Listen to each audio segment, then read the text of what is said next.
Para cumprir esta missão, ministrar a palavra do Senhor a todos os amados irmãos. As crianças de 1 a 10 anos estão liberadas a estarem ali na salinha adorando o nome do Senhor Jesus.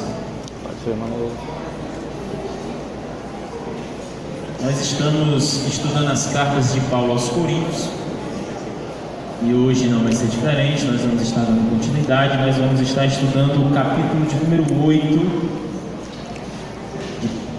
de 1 Coríntios. Quero avisar os amados irmãos que participaram do discipulado, do curso de batismo, que domingo, às 4 horas da tarde, é o nosso batismo. Então, peço a todos os irmãos pontualidade. Quem participou de todas as aulas está apto para ser batizado. Venha no domingo, 4 horas da tarde. Todos acharam? Diga amém. Quem não achou, diga misericórdia.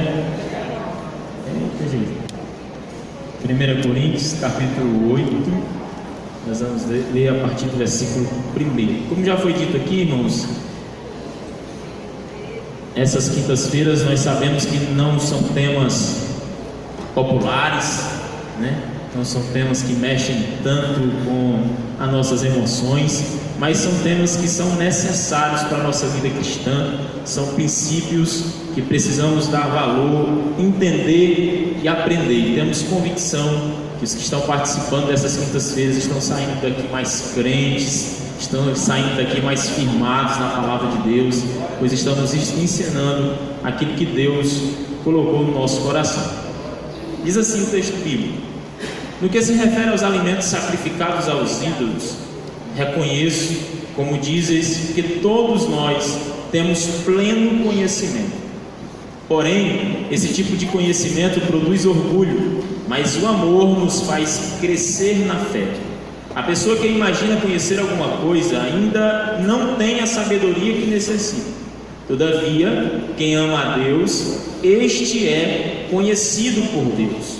Portanto, no que se refere à comida sacrificada a ídolos, temos pleno conhecimento de que o ídolo não tem o menor significado no mundo e que só existe um Deus.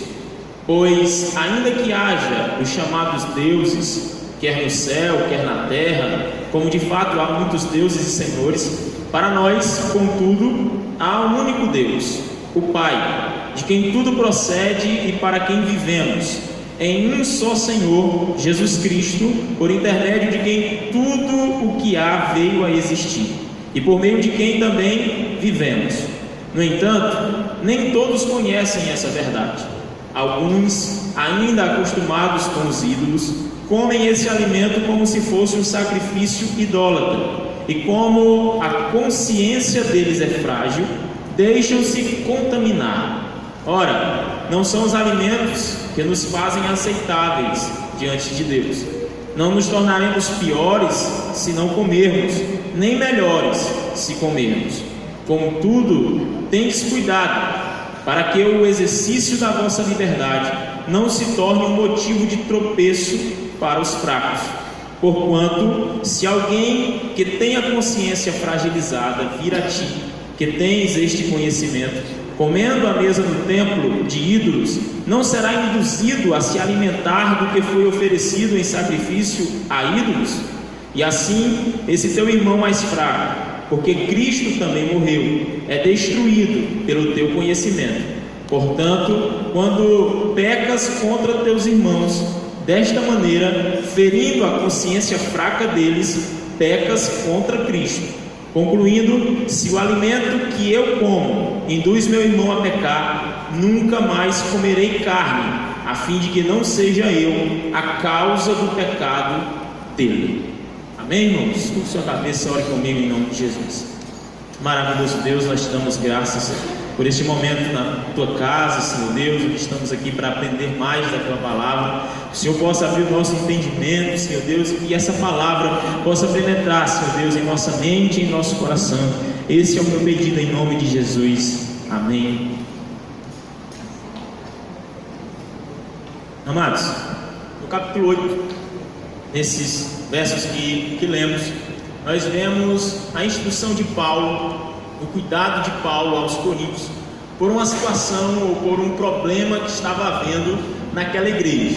Até aqui, nós já estudamos 7 capítulos e nós vemos grandes problemas que existiam naquela igreja.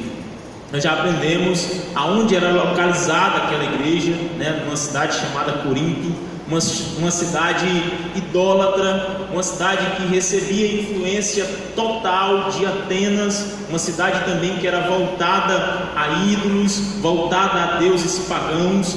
Nos lugares mais altos da cidade eles colocavam monumentos, construíam templos em adoração a deuses pagãos, em adoração a determinados ídolos, da qual eles chamavam de Deus. Então era uma cidade sitiada pelo paganismo, sitiada por deuses, sitiada pela idolatria. Grandes problemas Paulo teve que resolver nessa igreja, e aqui mais um problema surge: o comer carne que era sacrificada aos ídolos. O problema era, nós temos um entendimento por esses versículos que nós lemos, que eles levavam animais para ser sacrificados no templo, e ao sacrificar, ao exemplo do Antigo Testamento, onde nós vemos Israel sacrificando ao único Deus, ao único Senhor, e era uma ordenança do próprio Deus, os pagãos faziam mais ou menos a mesma coisa. Eles também adoravam aos seus deuses com sacrifícios de animais, e quando eles sacrificavam, a carne dos animais tinham 3 finalidades, ou iam para pelo menos 3 lugares. O primeiro lugar, eles queimavam uma parte dessa carne que era oferecida. A segunda parte ia para o sacerdote pagão, que ficava com uma determinada parte da carne, e a outra parte da carne ia ou era devolvido aos adoradores do ídolo. Quando os adoradores pegavam essa carne, eles ou comiam ou levavam para casa para se alimentarem dessa carne, ou vendiam no mercado público. Então esse tipo de carne poderia ser encontrado em vários lugares: na casa de um amigo, na casa de alguém, de um vizinho, de uma vizinha, de um tio, de um irmão. Eles podiam encontrar essa carne sacrificada a ídolos. Também no mercado público, onde eles iam comprar o alimento para sua casa, eles poderiam encontrar carnes que eram sacrificadas aos ídolos. Então surge dentro da igreja de Coríntios dois pensamentos, ou 2 grupos que começaram a debater e não tinham entendimento entre si. O primeiro grupo era um grupo que tinha um pensamento fechado. Eles diziam: olha, já que nós encontramos esse tipo de carne, essa carne que é apresentada aos ídolos em todos os lugares, então, para não correr o risco de comer essa carne, nós vamos nos fechar totalmente. Ninguém come carne. Nós vamos ser completamente vegetarianos, Nós não vamos comer carne de jeito nenhum, para não correr o risco de comer carne sacrificada aos ídolos.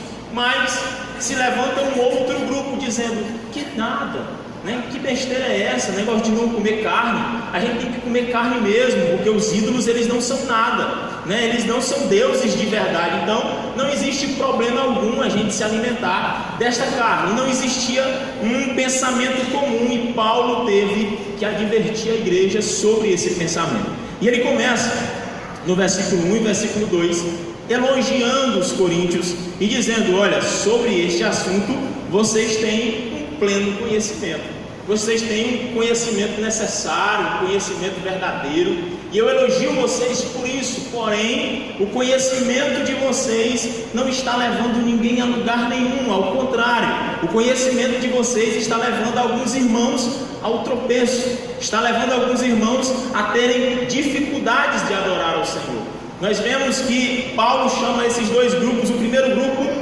o grupo daqueles que diziam que podiam comer carne, o grupo daqueles que diziam que, olha, há um só Deus, há um só Senhor, com base bíblica, como diz lá em Deuteronômio, que existe só um Deus, só um Senhor. Ouve, ó Israel, existe só um Deus, e só a esse Deus nós podemos adorar. Eles tinham base bíblica, e Paulo diz: vocês são fortes, vocês têm um conhecimento genuíno, vocês têm um conhecimento bom. Mas existe um segundo grupo, aqueles que se escandalizam ao verem os irmãos comendo carne, aqueles que se entristecem ao verem vocês. Eles são os mais fracos de consciência, e por eles nós temos que se privar de algumas coisas. Nós não podemos comer carne na frente dele, porque este conhecimento que nós temos, este pleno conhecimento que nós estamos sendo elevados, nada é se nós não tivermos o amor. O amor é que é preciso, ou é que é necessário, o amor que deve reger o nosso conhecimento. Muito conhecimento sem amor nada é. Paulo diz, não é o verdadeiro conhecimento. Esse conhecimento é um conhecimento falho, esse conhecimento é um conhecimento pobre, porque conhecer muito sem ter amor nada é. Amados, nós não estamos falando mal do conhecimento. Oséias, lá no livro de Oséias, ele diz, nós precisamos correr em conhecer a Deus. Nós temos a necessidade de conhecer o Senhor. A Bíblia diz que o meu povo erra porque não conhece as Sagradas Escrituras. Nós precisamos conhecer a Deus. Nós temos que conhecer o Senhor. Nós temos que conhecer a Palavra de Deus. Mas no versículo 3, Paulo diz que o interessante não é apenas conhecer a Deus, mas é ser conhecido por Deus. A base está não apenas em conhecer a Deus, porque conhecer a Deus é bom. Nós temos que conhecer, e para chegarmos à maturidade cristã, nós precisamos de um conhecimento firme. Nós precisamos de um conhecimento puro. Mas nós sabemos que muita gente chega ao conhecimento pleno, mas não chega à maturidade.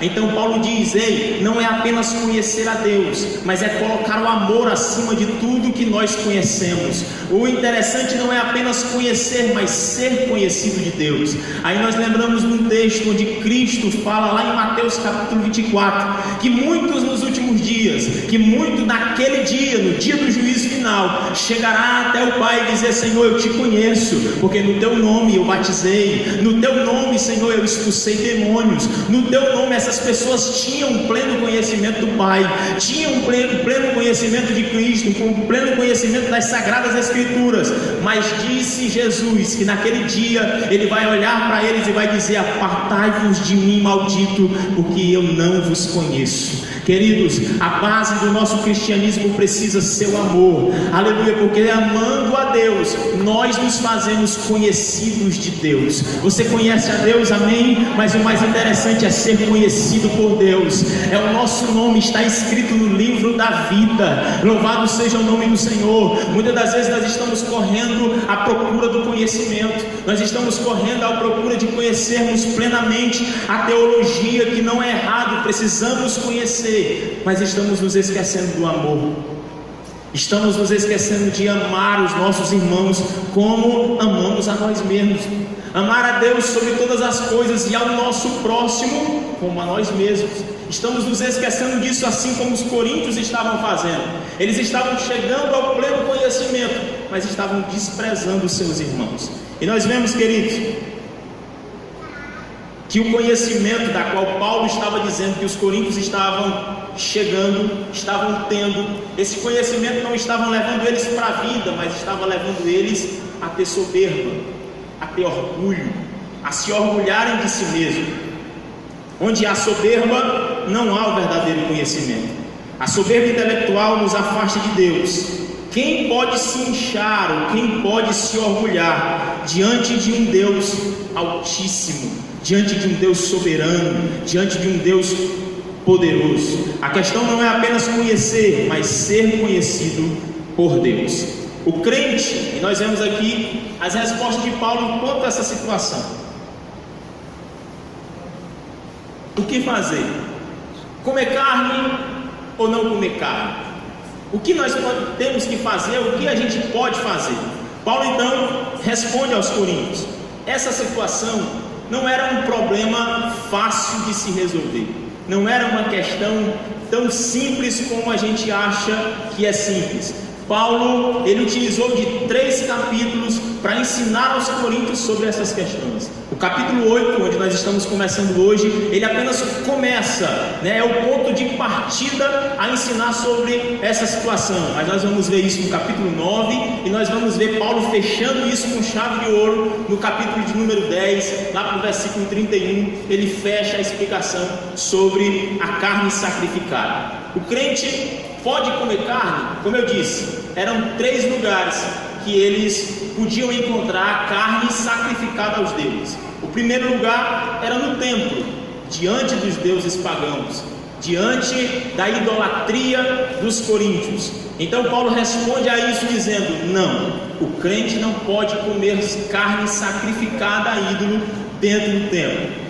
Os crentes estavam sendo convidados para festas pagãs, os crentes estavam sendo convidados para festas idólatras, estavam dizendo: não tem nada a ver, a gente não vai adorar os ídolos, a gente só vai ver as danças que dançam lá, a gente só vai ver eles adorando aos ídolos, nós vamos ver eles festejando aos ídolos, mas nós não vamos participar da festa, mas nós vamos comer do que está sendo servido lá. Não tem problema algum, é uma festa idólatra, eu não participo da adoração, mas eu como o que é sacrificado de lá. Parece um pouco com os nossos dias, né? Parece um pouco com as festas que estão aí. Nós estamos, né, em um momento onde o Brasil, onde o Nordeste se prostra a uma festa pagã, e muitos dizem a mesma coisa: não tem nada a ver, eu não vou adorar a imagem de escultura, eu só vou comer um pedaço de pão de milho lá naquela festa,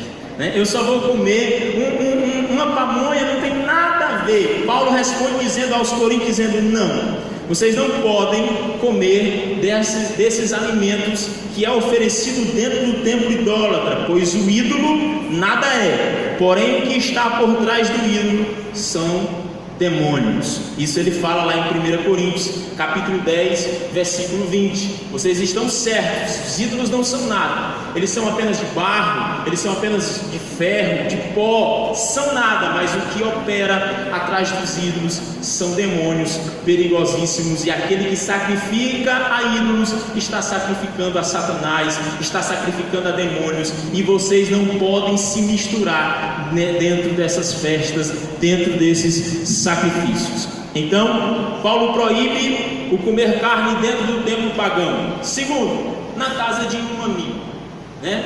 Nós sabemos que nós temos amizades com pessoas que não são da nossa fé. Paulo falou isso, se eu não me engano, no capítulo de número 5. Ele diz: vocês têm que ter comunhão com as pessoas, porque na verdade, se a gente não tivesse comunhão com as pessoas do mundo, com os incrédulos, a gente tinha que ser retirado do mundo. Então nós temos que ter amizade com pessoas de outra fé. É um problema para nós não termos amizade com os ímpios, né? Porque se nós tivermos amizade apenas com os que são da nossa fé, apenas com as pessoas que são crentes, a nossa missão é falha, pois a nossa missão é ir por todo mundo e pregar o evangelho a toda criatura. E os amigos, aquelas pessoas do trabalho, do colégio, os vizinhos na rua, nós precisamos brilhar a nossa luz diante dos homens. Nós não vamos nos separar, nós vamos buscar amizade para que a glória de Deus resplandeça na vida deles, pregando o evangelho do Senhor Jesus Cristo. E muitas das vezes nós podemos ser convidados, ou os coríntios podiam ser convidados para comer carne na casa de um amigo, e sabendo que esse amigo, né, pega a carne, sei lá, no mercado onde vendia carne sacrificada a ídolo, ou ele mesmo poderia ter ido até o templo para pegar uma carne sacrificada. Ele diz: na casa de um amigo você pode comer carne, se não for advertido. 1 Coríntios capítulo 10, versículo 27, ele responde essa pergunta, né? Você pode comer diante dos alimentos, diante do churrasco, diante do que for oferecido para você, coma, mas coma sem perguntar. E se alguém lhe advertir, não coma diante dele, não por conta da sua consciência. Você é forte, você conhece a sua fé plenamente, mas diante daquele que te advertiu, não comer a carne sacrificada. Paulo diz, irmãos, logo nos primeiros versículos, que comer carne e não comer carne é algo amoral, né? Não é imoral, é algo comum. Comer carne não vai te deixar mais santo do que alguém, ou não vai, se não comer, te deixar menos santo. Mas pode ser imoral se você estiver comendo carne ou fazendo qualquer outra coisa que escandalize ao seu irmão. O terceiro lugar que os coríntios podiam ter contato com essa carne, comer essa carne, era no mercado. E no mercado Paulo diz: você também pode comer sem drama, né, sem perguntar da onde veio, como veio, pois muitas das vezes nós ficamos com uma paranoia na cabeça, queremos saber da onde veio o produto, né, se veio do Maranhão, daquele lado de Codó eu não como não, porque a situação lá é complicada, se veio de Bahia, da Bahia também não, mas Paulo diz, se é do mercado, irmão, sem perguntar, né, coma, você é livre, mas se alguém ao te oferecer e dizer, olha, esse acarajé, essa carne que eu estou comendo aqui, ele foi oferecida a um orixá, a um determinado ídolo, e te oferecer, não coma, por conta da consciência daquele que te advertiu. Isso, irmãos, esses textos que nós lemos nos mostra princípios maravilhosos para as nossas vidas e fala literalmente e nos aponta sobre a ética cristã, sobre a liberdade do cristão. A liberdade cristã, se não for regida pelo amor, pode levar os mais fracos a naufragar na fé. Você é livre, você foi chamado para a liberdade, você não foi chamado para um cargo pesado da qual você não pode carregar, não. O fardo, o cargo de Cristo é leve, você foi liberto do pecado, você foi sarado todas as suas feridas, você tem a liberdade de Cristo, porém nós não podemos usar esta liberdade para ferir a consciência dos que são mais fracos, dos bebês na fé. É bom, e nós sabemos que em toda igreja tem os meninos na fé, e a igreja que tem meninos na fé, isso é bom porque nos mostra que é uma igreja que está crescendo, é uma igreja que está cuidando em ganhar vidas, em ganhar almas, e por conta dos meninos na fé, nós não usamos da nossa liberdade como libertinagem para levar os mais fracos a perderem a sua fé. Nós precisamos olhar para cada irmão, entendendo que Cristo morreu por ele. Se sua atitude não vai ser um problema para o seu irmão. Tudo que nós fazemos, Paulo fala isso, volta a dizer e a citar o capítulo de número 10. Paulo diz que comais ou que bebais, façam tudo para a glória de Deus. E todas as nossas atitudes, tudo o que a gente vai fazer, nós precisamos fazer a pergunta e olharmos para o nosso irmão: será que essa atitude vai escandalizar meu irmão? Será que isso que eu vou fazer, será que essa atitude que eu vou tomar não é pecado, não é errado biblicamente, mas será que meu irmão vai se escandalizar com isso? E muitos querem se revoltar, mas a minha liberdade está cativa, está presa à consciência do irmão, sim, porque nós olhamos para o irmão e nós olhamos para ele, por mais fraco na fé que ele seja, nós precisamos olhar para o nosso irmão e entender: ele é uma alma valiosa nas mãos do Senhor. Jesus Cristo morreu por esse irmão que está do seu lado. Olha para o irmão que está do seu lado e olhe dizendo: olha, Jesus Cristo morreu por você. Você é uma alma valiosa para Cristo. E precisamos ter esse entendimento aonde formos e como caminharmos, entendemos, irmãos, nós estamos arrodeados de uma quão grande nuvem de testemunhas. Muitas pessoas nos observam e muitos estão prontos para nos advertir em qualquer situação que a gente for fazer. E o ímpio nos observa mais do que os crentes. Qualquer atitude que você for fazer no seu trabalho, tem alguém para dizer: ei, você é crente, você não pode fazer isso não. Ei, rapaz, você é crente. Mas existem pessoas que têm levado o conhecimento que tem de Deus para realmente ferir os irmãos, né? Hoje nós sabemos que no mundo gospel existe todo tipo de música. Existe o forró, existe o rap, existe o hip hop, e muita gente gosta desse tipo de música. Nada contra, mas existem pessoas que dizem: rapaz, eu vou escutar aqui um hip hop bem alto. É gospel, mas é bem alto, é só para o meu vizinho ver que eu gosto de hip hop, e é gospel. É evangelho, né? Alguém já disse: rapaz, o irmão escuta o hip hop, escuta o forrozão gospel, se escandaliza com isso. Eu não estou nem aí, meu. Eu não estou nem aí. O importante é eu, o importante é a minha consciência.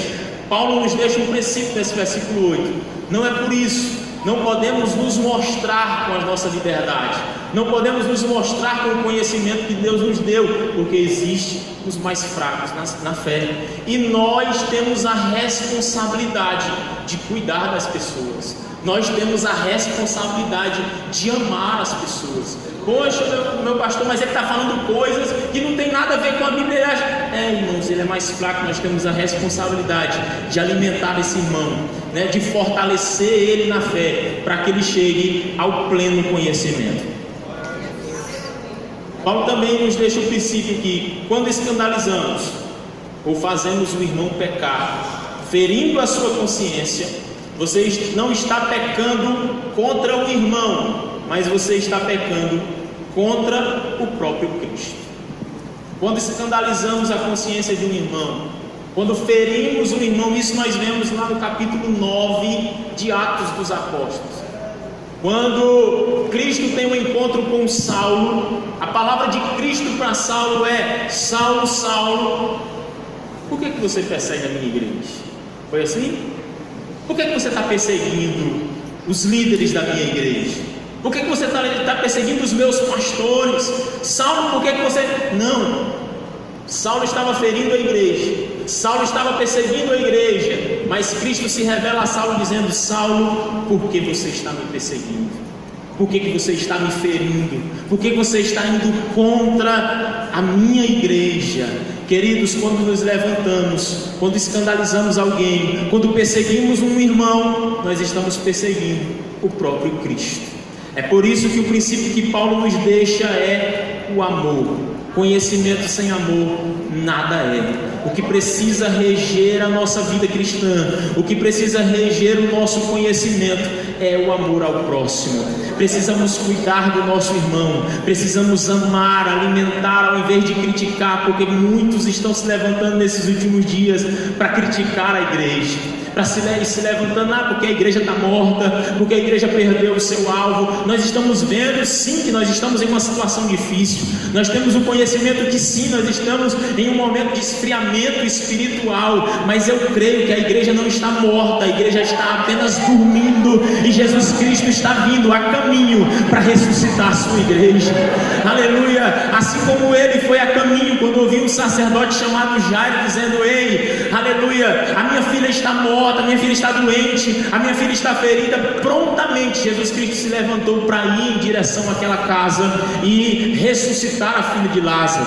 Muitos chegaram no caminho dizendo: não me incomodem mais o mestre, porque a menina já morreu. Mas Cristo disse: não, ela não morreu, ela está apenas dormindo. Aleluia! Jesus Cristo foi até aquela casa e ressuscitou aquela criança. Muitos se alegraram, mas aí estavam pregando e profetizando a morte. E eu creio, meus irmãos, que a igreja brasileira ainda vai viver um avivamento de verdade. Eu creio, aleluia, assim como Deus levantou vários homens de Deus em outros séculos.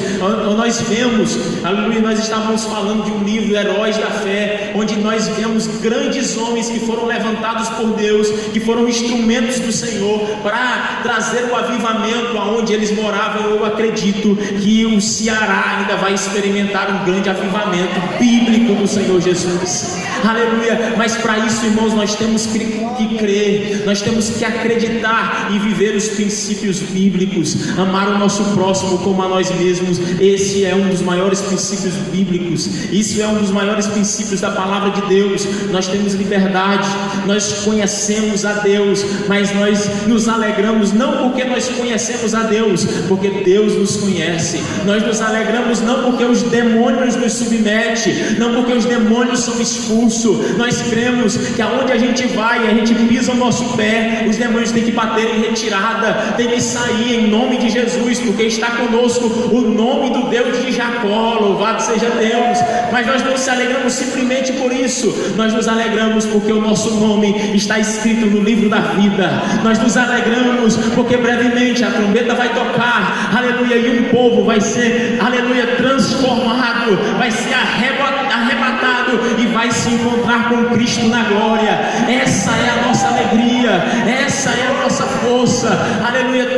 Nós estamos nos princípios das dores, nós estamos em momentos complicados e nós cremos que o nosso Senhor está conosco. O Deus de Jacó não nos abandonou, Ele é a nossa força, Ele é o nosso refúgio, aleluia. Ele é bem presente na hora da angústia, Ele é bem presente nos momentos de dificuldade. Cremos nisso. mas nós não requeremos de Deus apenas as bênçãos. Nós não requeremos de Deus apenas o que Ele pode nos dar, pois nós não buscamos apenas as suas mãos. Nós podemos dizer: a mão de Deus está aqui, amém, glória a Deus. Mas nós buscamos, antes de buscar as mãos, nós temos que estar aos pés de Cristo. Nós precisamos estar aos pés da cruz. Estar aos pés da cruz, estar aos pés de Cristo, é servir ao Senhor com alegria, é servir e cumprir o chamado que Cristo nos deu, é servir a Deus e entender que nós somos chamados, aleluia, para servir, assim como Cristo disse: eu não vim para ser servido, mas eu vim para servir. Aleluia. Ele sendo Deus, mesmo sendo Deus, não usou por usurpação o ser igual a Deus. Ele serviu os seus discípulos, ele serviu a sua igreja, ele lavou os pés dos seus discípulos, se colocando em um lugar de um servo, um dos servos mais inferiores da casa. E assim nós tomamos também essa responsabilidade de alimentar a igreja do Senhor Jesus Cristo, de servir a igreja, de amar a igreja, de visitar os doentes, de visitar os enfermos. Aleluia. Pastor Carlos já falou algumas vezes aqui que ao sentarmos nessa poltrona, olhar para um lado e para o outro, nós pensamos: poxa, fulano de tal já está com 2, 3 semanas que não vem para a igreja, fulano de tal, né, já deixou de vir para a igreja. Nós sentimos faltas de pessoas, mas muitas das vezes nós jogamos a responsabilidade apenas para a liderança. Não, que a liderança possa perceber isso, que a liderança possa entender isso, ver quem faltou e ir visitar. Mas cada um de nós temos essa responsabilidade. Cada um de nós, eu não estou tirando a minha responsabilidade como pastor, a responsabilidade do pastor Tiago, do pastor Carlos. Nós temos essa responsabilidade sim, né? Nós temos aqui uma grande responsabilidade que vamos prestar conta com o próprio Deus.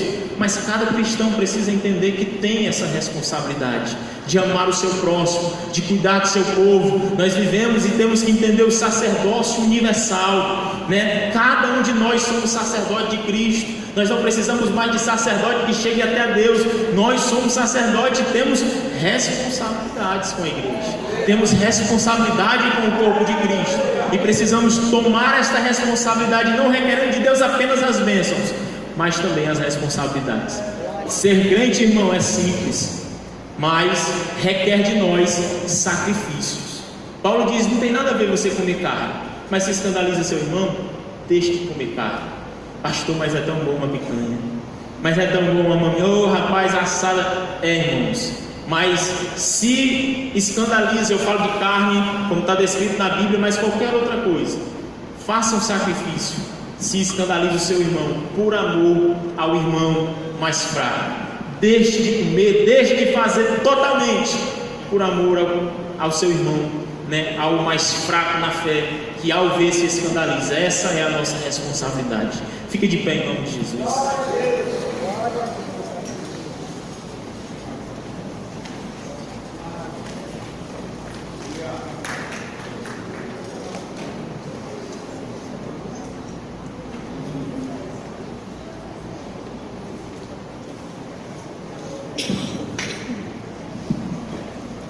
Glória a Deus, que palavra poderosa. Quantos entenderam o que o Senhor falou conosco essa noite? Nós estamos numa interligação, irmãos. Nossa vida está totalmente ligada com a do irmão. Esse negócio de que ninguém tem nada a ver com a minha vida, isso é para quem é do mundo, isso é para quem não entendeu ainda qual é a sua missão em Cristo. Quando nós entendemos que nós somos comprados, isso quer dizer que nós não somos mais nossos, nós somos do Senhor, e nós estamos ligados em um corpo que Ele é o cabeça. A partir daí nós conseguimos compreender a nossa responsabilidade como cristãos em Cristo. Se somos um corpo e tem alguém doente, isso quer dizer que o corpo todo está doente. Se somos um corpo e tem alguém entristecido, tem alguém fraco na fé, isso quer dizer que o corpo todo está fraco na fé. Nós precisamos nos importar, nós precisamos olhar e estender a mão para quem está embaixo, para que ele possa se levantar em Cristo Jesus. Amém? Vamos fazer o retrato que foi o que nós ouvimos essa noite. Pegue na mão do seu vizinho, se possível, feche esses corredores.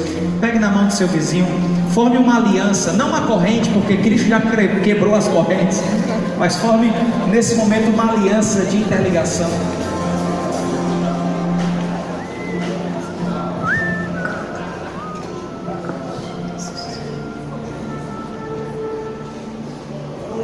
Aleluia. Aproveite nesse momento, querido, feche seus olhos e ore pelo irmão. Ore pelo irmão aí que está do seu lado. Talvez você não saiba, pastor, eu não sei nem o nome dele, mas ore por ele. Senhor, toma a vida do meu irmão, toma a vida da minha irmã nas tuas mãos agora, Pai.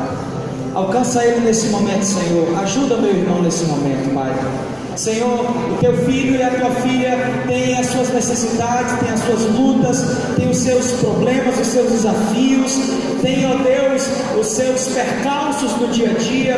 O teu filho, a tua filha, ó Pai, lutam para permanecer de pé diante do Senhor. Vem as tentações, vem as adversidades, vem os problemas, vem o diabo, Senhor, tentando de todas as formas, ó Pai, acabar com a nossa comunhão, acabar com a fé do teu povo. Mas em nome de Jesus, essa noite nós ouvimos a sua voz, nós ouvimos a sua palavra, e nós queremos, ó Deus, abençoar a vida do nosso irmão. Nós queremos nesse momento, ó Deus, profetizar bênção sobre a vida do nosso irmão. Nós queremos declarar o teu Espírito sobre a vida do irmão, em nome de Jesus, Pai, e dizer, ó Deus, para os principados e potestades, para os dominadores desse tempo presente, ó Deus, que nós não nos dobraremos, que nós não desistiremos do Senhor, que nós não desistiremos da caminhada contigo, para a glória de Deus.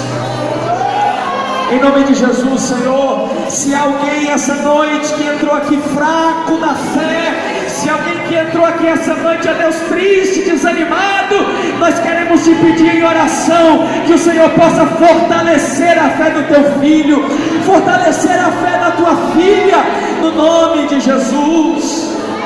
Renova, Senhor, renova, em nome do teu filho amado. Com a sua palavra, alimenta o que estava fraco na fé, em nome de Jesus.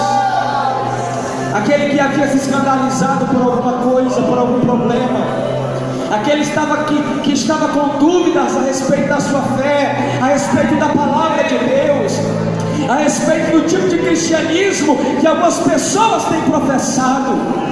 Nós queremos, em nome de Jesus, que todo espírito de confusão seja derrubado para a glória de Deus. Em nome de Jesus, ó Deus, tudo aquilo que tem roubado a força, o ânimo, o vigor do teu filho e da tua filha, que caiam por terra, que sejam aniquilados para a glória de Deus. E que o Senhor, Pai, esteja fortalecendo a tua igreja no meio da comunhão, enquanto nós nos amamos, como diz a sua palavra. Quando nós formos um, o mundo saberá que o Pai o enviou.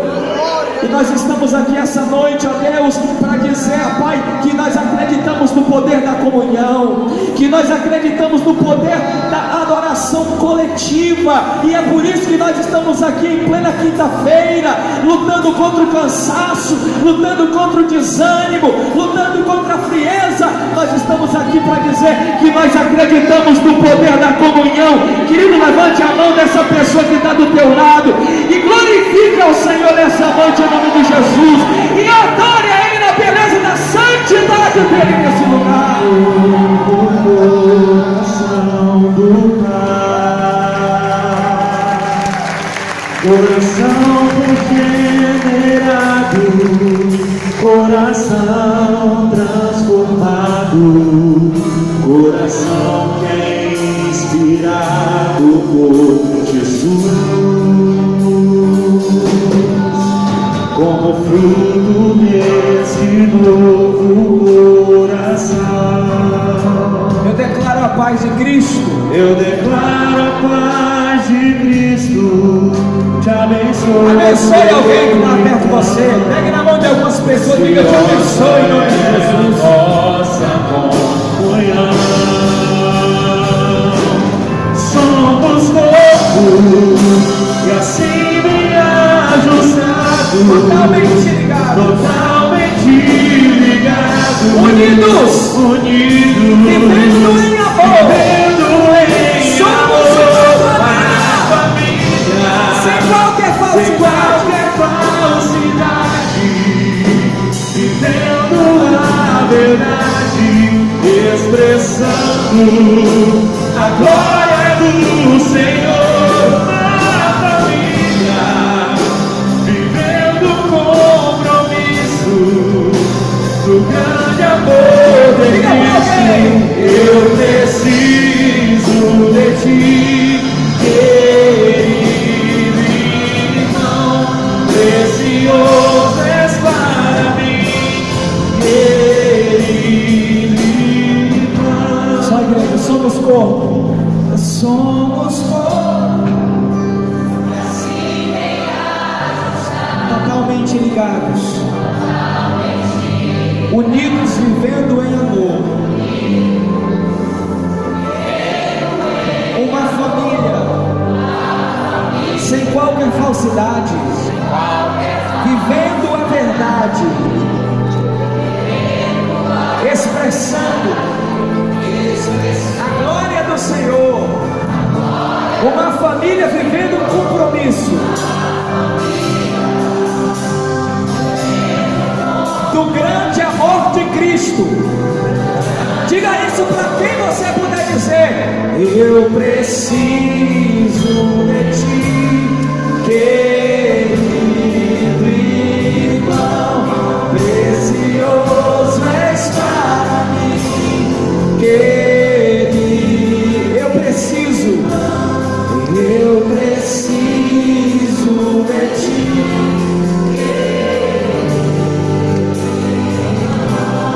Precioso és para mim, querido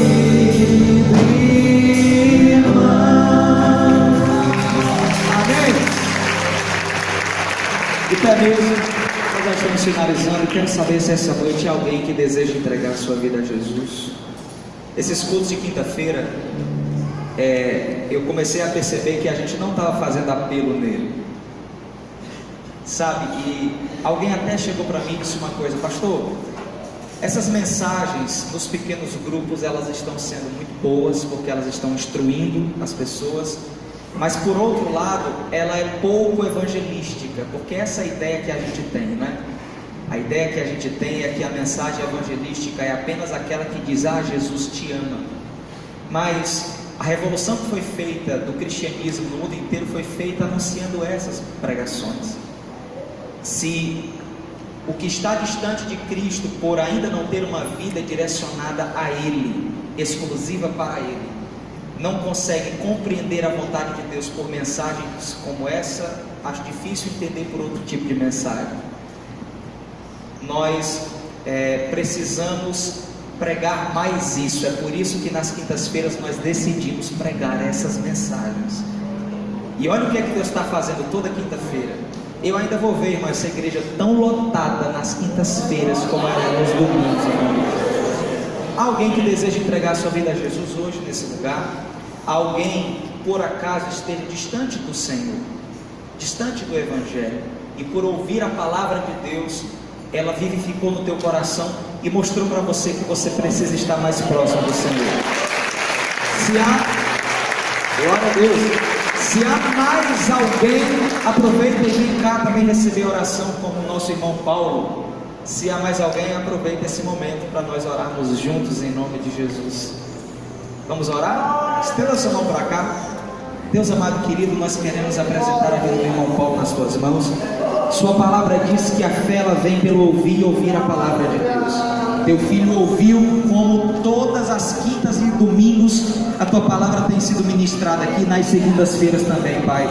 E a mensagem tem frutificado nos corações, e nós queremos te pedir nesse momento, Deus, que o Senhor possa limpá-lo de toda mancha, de todo pecado, que o Senhor possa, Pai, nesse momento, ó Deus, introduzi-lo, ó Pai, na tua presença, e que ele possa, ó Deus, caminhar contigo de consciência limpa e entrar num processo lindo de santificação, para que um dia, como todos nós, ele possa ver o Senhor face a face. Em nome de Jesus é o que nós te pedimos e te agradecemos. Amém e amém. Pai do Senhor. Max, ainda de pé. Domingo agora nós temos o que? Batismo nas águas e ceia. Deixa eu falar uma coisa para você. O batismo é 4 horas da tarde, mas às 3 horas da tarde Nós vamos estar batizando uma senhora de mais de 80 anos de idade na casa dela e vamos estar dando para ela a primeira ceia da vida dela, para a glória de Deus. Escute, esse semestre que começou no dia 1º vai ser um semestre totalmente diferente para esse lugar. Deus tem nos dado uma direção para fora da igreja e nós vamos viver integralmente essa missão que Deus tem nos confiado. Nós vamos, em nome de Jesus, se Deus nos colocou nesse lugar, Ele tem um impacto para realizar no local onde nós estamos inseridos. Eu quero dizer uma coisa para você: você faz parte desse projeto. Deus conta com você. Você pode dizer para o seu vizinho: Deus vai te usar, irmão. Diga: nem que você não queira, Deus vai te usar. Amém? Então, domingo, em um dos 2 horários, esteja na igreja.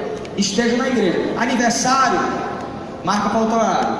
Jogo de futebol, o Brasil que vai jogar. Eita Jesus, 5 horas da tarde.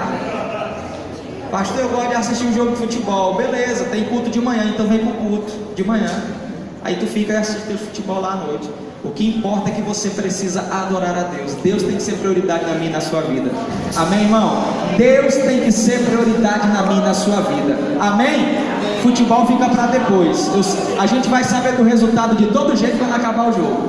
Amém? Que o Senhor te abençoe e te guarde. Que o Senhor faça resplandecer a luz do seu rosto sobre ti. Que sobre ti o Senhor levante o rosto e te dê a paz que excede a todo entendimento. E quem crê, diga amém. Teve gente que falou assim: eita pastor, tu acabou com o meu programa de domingo, né? Foi eu não, foi Deus, viu?